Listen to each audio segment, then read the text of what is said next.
अस्सलामुअलैकुम दोस्तों, मेरा नाम हम्माद सादिक है।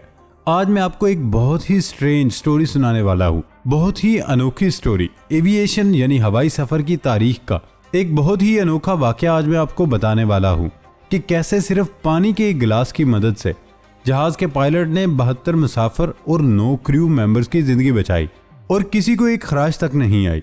है ना इंटरेस्टिंग बात। दोस्तों, ये जो वाकया मैं आपको बताने जा रहा हूँ ये 7 सितंबर 2010 की बात है। Flight number 516। ये फ्लाइट 7 सितंबर को रशिया में एक शहर से मॉस्को के लिए उड़ी और ये जहाज 20 साल से इस एयरलाइन के इस्तेमाल में था, लेकिन इससे पहले इस जहाज के साथ कभी किसी किस्म का कोई हादसा नहीं पेश आया। उसे किसी किस्म की कोई प्रॉब्लम नहीं थी। केबिन क्रू भी बड़ा रिलैक्स था और मुसाफिर भी बहुत मुतमईन थे। जब उन्होंने अपना सफर शुरू किया, मामूल के मुताबिक तमाम कार्रवाई वगैरह होती है। क्रू मेंबर ने मुसाफिरों के बोर्डिंग कार्ड्स चेक किए, सीट्स पे बिठाया, मुसाफिरों को रूटीन के मुताबिक किया, उनको बताया कि सफर का आगाज हो गया। लेकिन जब ये जहाज साइबेरिया के गांव यूनेक्स के ऊपर से गुजर रहा था, जहाज के अमले को पहली बार जहाज में किसी खराबी का एहसास हुआ। जहाज में जो इलेक्ट्रॉनिक्स डिवाइसेस लगी हुई थी उन्होंने इंतहाई अबनॉर्मल तरीके से बिहेव करना शुरू कर दिया। इसकी वजह से जो केबिन के अंदर की लाइट्स वगैरह थी वो भी बंद होना और जलना शुरू हो गई और फ्लक्चुएट करना शुरू हुई। लेकिन पायलट ने इस परेशानी को इतना सीरियस नहीं लिया था और ना ही एटीसी ने उनको बताया और ना ही उन पे कोई रिएक्शन हुआ और फ्लाइट जिस तरह चल रही थी चलती रही। एयरक्राफ्ट का जो कैबिन था जिसका नाम येवगेनी था, उन्होंने मुसाफिरों के लिए एक अनाउंसमेंट की कि परेशान मत हों, तसल्ली से अपनी सीट पर बैठे रहें और जहाज एक स्लाइड टर्बुलेंस से गुजर रहा है, इसलिए इनको कुछ परेशानी का सामना करना पड़ रहा है, लेकिन कुछ देर में सब ठीक हो जाएगा। खैर, पायलट के इस ऐलान के बाद लोगों को बेयकीनी और बेचैनी काफी हद तक कम हो गई और तसल्ली से वो अपनी सीट पर बैठे रहे। किसी मुसाफिर ने किसी किस्म का कोई शोर नहीं किया, किसी किस्म की खप नहीं डाली। लेकिन असल परेशानी तब शुरू हुई जब अनाउंसमेंट के 8 मिनट बाद केबिन की लाइट्स बिल्कुल ऑफ हो गई थी। पहले तो फ्लक्चुएट हो रही थी, लेकिन अब बिल्कुल ऑफ हो गई थी। फ्लाइट अटेंडेंट्स ने तो इस बात का नोटिस किया, लेकिन उन्होंने मुसाफिरों को नहीं बताया कि वो परेशान हैं। सूरत हाल एकदम बहुत खराब हो गई, क्योंकि ये मामला सिर्फ लाइट ऑफ होने का नहीं था, बल्कि पूरे जहाज में इंस्टॉल्ड तमाम इलेक्ट्रॉनिक्स डिवाइसेस ने एक साथ काम करना छोड़ दिया। अब पायलट सिर्फ अपनी डिवाइसेस तक महदूद होकर रह गए। आप समझे कि जहाज एक तरह से अपाहिज हो गया था। सिर्फ इतना जरूर था कि जहाज जिस स्पीड के साथ उड़ रहा था वो उड़ता जा रहा था। उसके तमाम जो नेविगेशन सिस्टम थे उन्होंने भी अपना काम छोड़ दिया।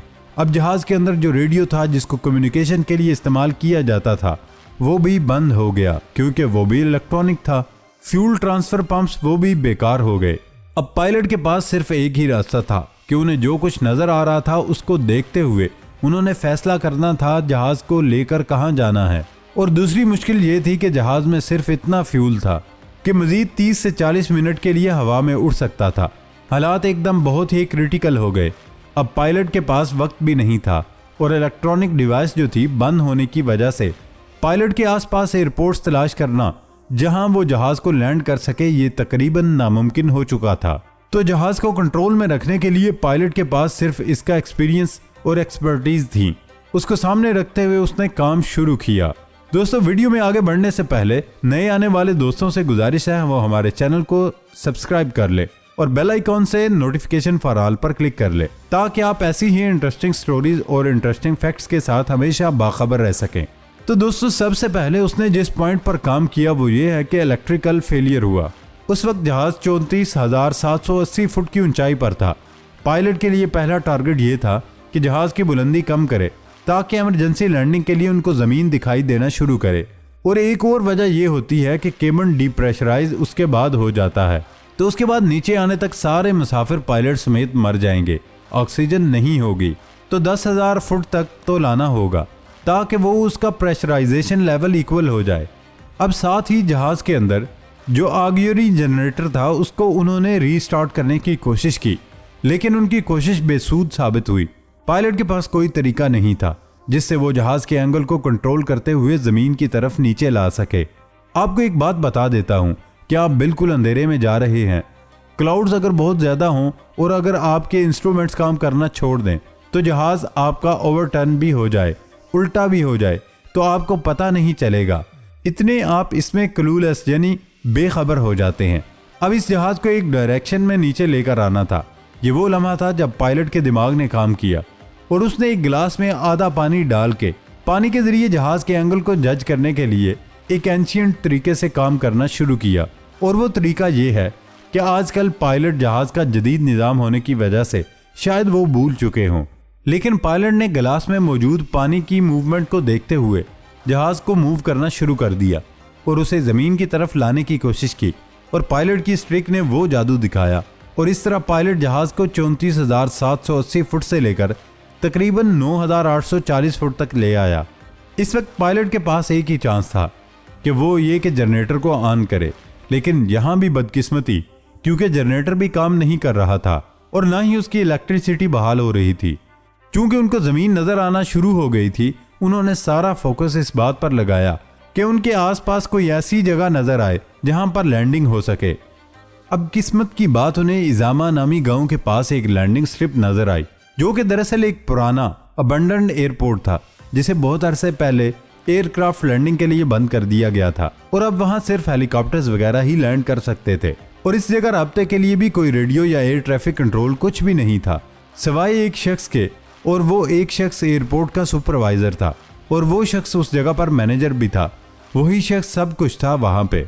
और इन चंद मिनट में जो कुछ भी हुआ वो किसी मौजज़े से कम नहीं था, क्योंकि नकारा एयरपोर्ट होने के बावजूद भी वो मैनेजर शख्स अपनी मर्जी से रनवे को इतने सालों में साफ करता था। अच्छी हालत में उसने रखा हुआ था, रनवे पर उगने वाली झाड़ियों को खुद काटता था, सफाई का खास ख्याल रखता था, यहाँ तक कि रनवे पर मौजूद लाइंस जब हल्की हो जाती थी तो उनको दोबारा से पेंट कर देता।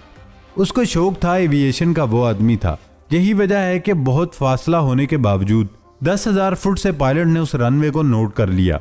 हालांकि ये एयरपोर्ट अब उनके नक्शे पर भी नहीं था, जो कि पायलट को इमरजेंसी रूट्स के साथ ले जाते हुए साथ ही उस रनवे पे लैंडिंग के लिए ये मुश्किल थी कि आजमा गांव के रनवे की लंबाई सिर्फ 4,347 फुट थी, जबकि इस पर्टिकुलर जहाज की लैंडिंग के लिए 6,560 फुट की लंबाई चाहिए थी। और जहाज जिस स्पीड में था वो सेफ्टी इंस्ट्रक्शन से बहुत ज़्यादा तेज़ थी। सेफ्टी इंस्ट्रक्शन के मुताबिक जहाज की स्पीड 168 होनी चाहिए थी, जबकि जहाज उस वक्त 236 पे फ्लाई कर रहा था। खैर, तमाम डिवाइसेस के बंद होने और फ्यूल कंडीशन को सामने रखते हुए उस पायलट के पास ये आखिरी चॉइस थी कि जहाज को जंगलात के हवाले करने की बजाय उस रनवे पे उतारने की कोशिश करता, और उसने ऐसा ही किया।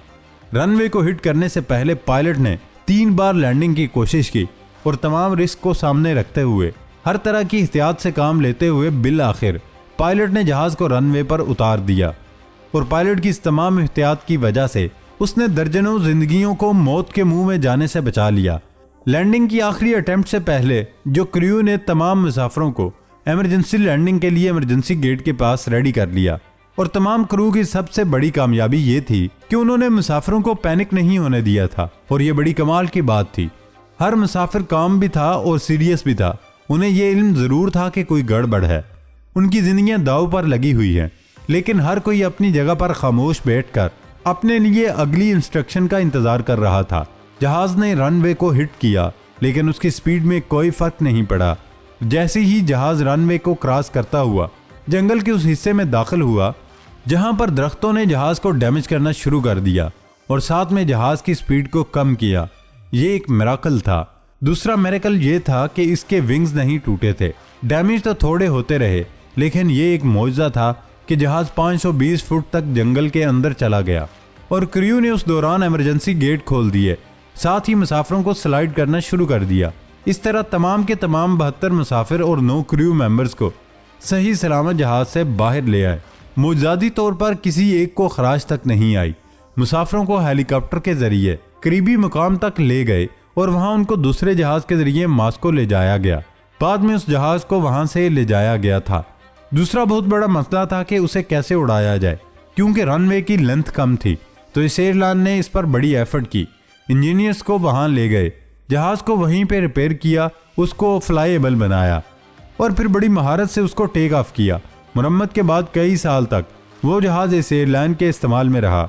उसमें तमाम इलेक्ट्रॉनिक्स डिवाइस नाकारा होने, रेडियो के बंद होने, फ्यूल ना होने के बावजूद इस माहिर पायलट ने सिर्फ आधे गिलास पानी की मदद से न सिर्फ जहाज को बाहिफाजत लैंड किया बल्कि 72 मुसाफिर और 9 क्रू मेंबर्स की जान बचाई। ये हवाई सफर की तारीख का एक बहुत बड़ा मौजज़ा था। रशियन गवर्नमेंट ने कुछ अरसे के बाद एक बहुत बड़ी तकरीब मुनक्कद की। उन्होंने दोनों पायलट्स को, क्रू मेंबर्स को और वो जो रनवे पे झाड़ियां काटता था और रनवे को पेंट करता रहता था, जिसको कोई मजनू कहे या पागल कहे, उन सब को बुला के हाई सिविल अवार्ड अता किए। मकसद ये है कि प्रॉब्लम्स किसी को भी आ सकती हैं, लेकिन आप कैसे इन प्रॉब्लम्स को अपनी लाइफ में डील करते हैं। दोस्तों, ये थी हमारी आज की इंटरेस्टिंग वीडियो। नई वीडियो आने तक इजाज़त दें। अल्लाह हाफिज़।